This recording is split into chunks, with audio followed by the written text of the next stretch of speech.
All right, so we're gonna make a really quick cilantro lime tartar sauce to go with our peanut crusted catfish. So here we have delicious Duke's mayonnaise made right here in Richmond, Virginia. If you're not in the Southeast and can't get Duke's, Hellman's or Best Foods if you're on the West Coast will suffice. Or if you're feeling crazy, you can make your own. These are bread and butter pickles that we make in-house. So they're slightly sweet, slightly sour. So we're gonna use this to make our pickle relish. Any prepared pickle relish is fine, whatever you prefer. But we do all of our pickles in-house here. So when we make tartar sauce, we use these bread and butters because we like a little bit of sweet to balance out the acid that's gonna come from hot sauce and from lime juice or lemon juice, depending on the application that we're using. You could do this in a food processor if you wanted to, but I feel like sometimes you end up with a little bit more of a pickle paste than a pickle chunk. And you want that textural component for sure. Nice finely chopped shallot. And if you can avoid it when using shallots, try not to get the peeled kind in the jars. They just taste a little bitter when they sit around. So even though they can sometimes be a little bit of a challenge to peel, the flavor is just remarkably better. Same thing with garlic. So at this point, we're gonna add the juice of half a lime. And that's sort of a vague thing, but if you've got a nice juicy lime, about a half is gonna be good for this. We're gonna add about 1.5 cups of mayonnaise. So we definitely want some acid with this going on top of the peanut crusted catfish, because you're getting a lot of earthy flavors from the catfish and also from the peanuts. So that acid is really gonna help cut through. And we add that acid at this point because it kind of helps the shallots bloom a little bit. So you're just releasing flavor before you add the other stuff.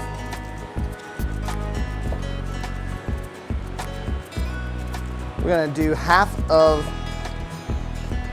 a seeded jalapeno. So here we're looking for green chili flavor, tiny bit of heat. But you're not gonna get a lot of heat out of this because you're taking the seeds out. As most of you probably know, all the heat in a pepper comes from the membrane here and the seed. So if you remove that and you just don't disturb the pith of the seeds, then typically you have a fairly mild chili.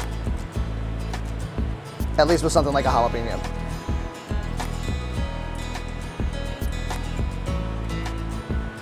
Nice fine dice, so that's gonna disperse nicely in the sauce. Just a little bit of cilantro. You'll notice I'm not picking this because I actually like the texture and the flavor of just a little bit of the stem in with the chopped herbs with this.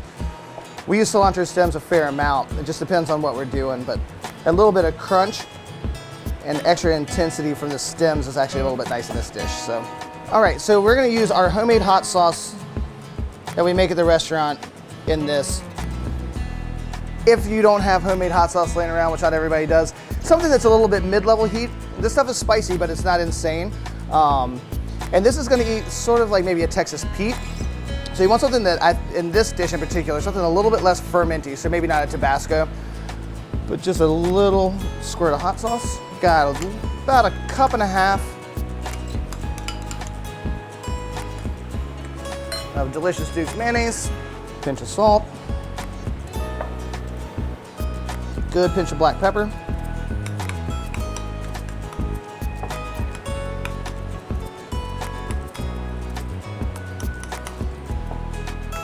And all of these recipes that we do, obviously, cater to your own taste. If you like more cilantro or less, do.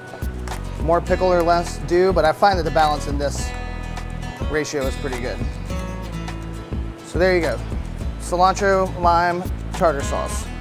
So let's get to breading some catfish. Alrighty, so this is gonna be our peanut crusted catfish, fried catfish.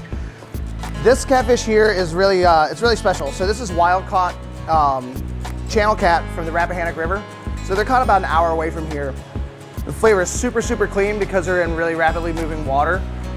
Farm-raised catfish is fine too, but there tends to be a little bit more muddiness there. So this is a really light, sweet, delicious flavored fish.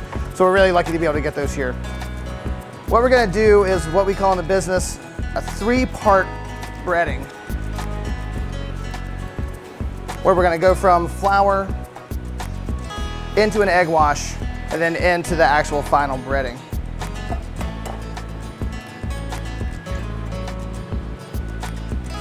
We're gonna do 1 egg.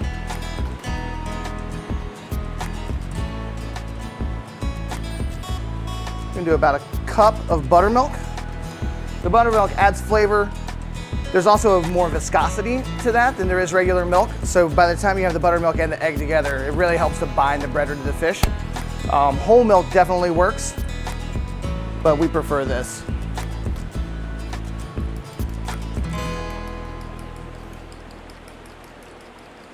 You're just gonna take your fork and whisk it, just like a standard egg wash. Here we have just some plain all-purpose flour.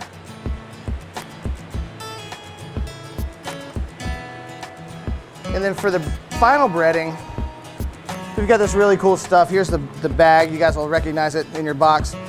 This is Virginia peanut flour. So a local mill about 20 minutes up the road from Richmond actually grinds this peanut flour. We use it in pastas. You can use it in baking. It's really, really awesome. But this is a nice way to get a pretty intense peanut flavor in the dish, but a texture that's very different as opposed to something that's like just chunky peanuts. So we're gonna do equal parts of dark peanut flour and cornmeal.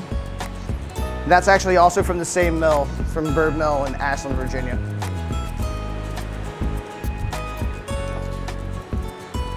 We're gonna season the final breader with salt and pepper, and then get that nice and incorporated.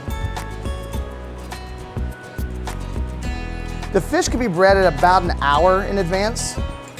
You're gonna get a slightly different texture than if you just bread it and fried immediately, because the moisture from the fish and the egg wash will actually create almost more of a batter. So you'll have more of a batter consistency to it, as opposed to just a breaded. All right, salt and pepper our fish fillets. When we're frying fish, we try to make sure that we cut the fillets down relatively thin so that you're getting a good breading to fish ratio, and also you can fry a little bit hotter and the fish will actually cook through. So if it's a super thick piece of catfish, what you can do is take your knife and actually fillet that down a little bit until you get these nice little sort of half-inch sized pieces. So go into our flour. You want to pat off all the excess, and then into the buttermilk. Ideally, when you're doing this, you keep one hand dry, one hand wet. And then we go into our cornmeal flour, and just make sure that you're pressing the breading to the fish, and that's going to help it adhere and not come off in the fat. All right, so our fillets are ready, so go into the fryer. We're frying in a cast iron pan on the stovetop. If you've got a little Fry Daddy or something like that at the house, that would be great too. You want the oil to be about 360 degrees. So very carefully add the fish. Just kind of lay it away from you because you don't want to get your hand in there. And that's going to fry like that for about 4.5 minutes, 5 minutes. And that's just going to depend on the thickness of the fish. But like I said, if you have that about a ½ inch, in about 4 minutes it's going to be nice.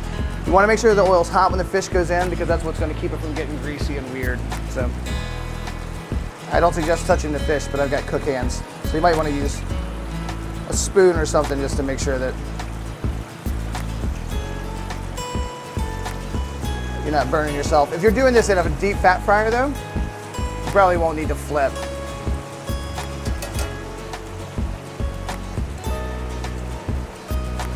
All right, so after about 4 minutes, you're gonna see a nice crispy exterior, nice and golden brown.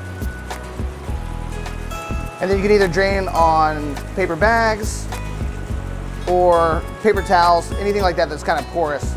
You just wanna get the grease away from the fish as fast as you can so it doesn't get soggy. And that's what peanut crusted fried catfish looks like.